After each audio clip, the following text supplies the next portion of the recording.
So being a mom is hard, like super hard, and like honestly I'm not really that good at it, but I hope that like history will look at me kindly. And so I have compiled this list of women in fictional moms who people say are trash, who are just not. They actually deserve the Mother of the Year award because like it's hard.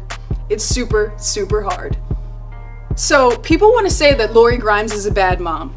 Mostly because she doesn't know where Carl is right now, but like, so I have 3 children, 3 very small children. I have no clue where they are right now, but I'm pretty sure that they're okay because I have a village in my city and in my state. Like, my kids are gonna be fine. And Carl has a village, a like literal nomadic village that exists within a 20-foot radius of Dale's RV. Like, he's gonna be okay. Like, my kids won't even come out of their rooms some mornings because they saw Monsters Inc. 3 years ago. And Carl lives with actual monsters, like real live monsters as he has seen kill people. Like, where is he going? He's gonna be fine. And if you want to be mad at Lorri because she's like banging one out with Shane in the tent, that's cool. Like, it doesn't make any sense. She thinks her husband's dead. I'm not mad at her. Like, get some. And then when Rick comes back, she gets that like, I thought you was dead. Reunited. I ain't seen you in forever, D. Like, by all means, she should. You know how hard it is to just be a mom in like the regular non-zombie apocalypse world? It's really hard. Like, if you can get an orgasm every single day, do it. It will make you a better mom. Do you know what kind of dedication to the craft this woman has? Man, f out of here. Another TV mom that people like to hate on is Roseanne Conner. So she's rude, she's crass, she's like mean to her entire family. Like, part of that was Roseanne the actress and part of it was the character. But Roseanne the character was keeping it so blue collar real. She was like struggling her entire life to keep her family afloat, and she managed it. Best scene, and I hope to be able to do this to my children one day. She took her kids on a field trip for her home ec class to the grocery store and told everyone, including Becky, it was like, see this Fruit Loop box? That's not what we buy. We buy Fruitos. I've been filling up this same box for 4 years. You know what? We eat honey wheels at my house. Some honeycombs. You got honeycombs money? Cause I don't. I'm just saying, you can't be mad at her for making it work. So Sarah Connor, who is like maybe the most tragic mother.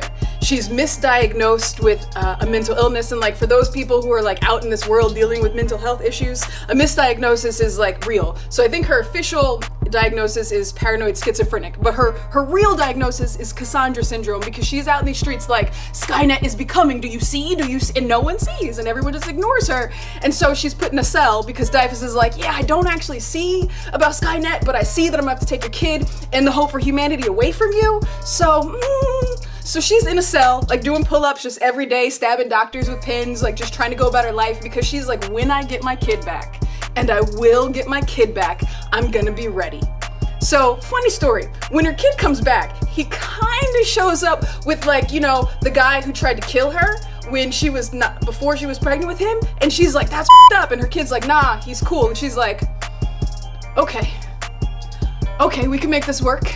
All right, and then they just go about their business. And like, sometimes that's what you gotta do when you're a mom. Your kid brings home an asshole and you just gotta make it work if you love your kids, and Sarah Connor loved her kid.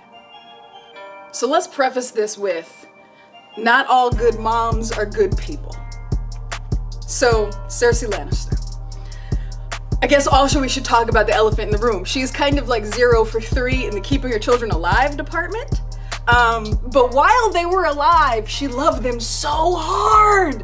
And like, Joffrey is an actual sociopath, like chained a woman to his bed and shot her with arrows type sociopath. And she knew she gave birth to a monster and still was on his team forever because that was her kid and she was gonna fight for him and do whatever she could for him. And then she had to watch him choke to death, so I could see how, like, you know, she changes as like a human being and gets a little bit more scarred, but she's still fighting for her kids. Like, Marcella, her daughter, who got sent away, when she finds out who killed her, well, let's just say that right now there are 2 sand snakes chained into the basement. One watching the other one die and then decompose, and the coldest I've ever heard anyone say in my entire life is Cersei when she's like, make sure the torches stay lit. Make sure the guards change the torches every few hours. I don't want her to miss a thing. So that she could watch her daughter decompose. And if that doesn't merit a Mother's Day card, then I really don't know what does. And Tommen. Tommen was just like too soft for his mother's love.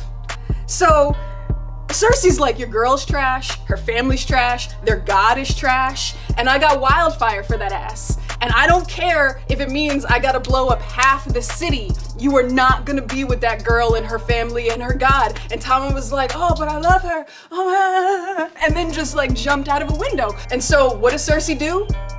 She making a new one. Let's see how she does with this one. So those are my top 5. I'm bad at counting. I'm pretty sure those are my top 5 worst mothers who are actually like the best mothers, and it's hard to be a mom. So if you have a list that you want to add to in the comments, then like I'm here for it.